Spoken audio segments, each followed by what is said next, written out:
अऊज़ु बिल्लाहि मिनश शैतानिर रजीम। बिस्मिल्लाहिर रहमानिर रहीम।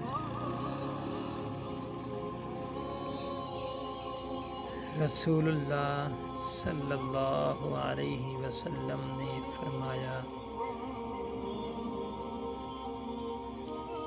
कि अल्लाह ताला ऐसे शख्स को अपने अर्श के साए में जगह देगा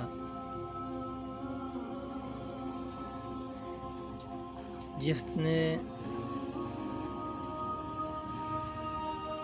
तन्हाई में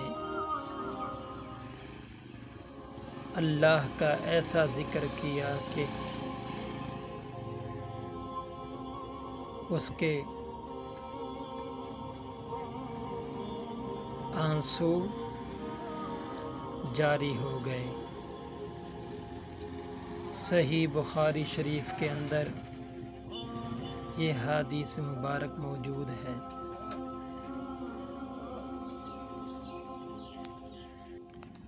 हदीस शरीफ है, रसूलुल्लाह सल्लल्लाहु अलैहि वसल्लम ने फरमाया, गुनाहों से तौबा करने वाला ऐसा है जैसे उसने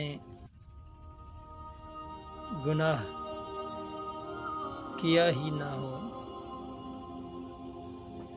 ये अहादीस मुबारक इब्ने माजा जिल्द नंबर 2 के अंदर मौजूद है।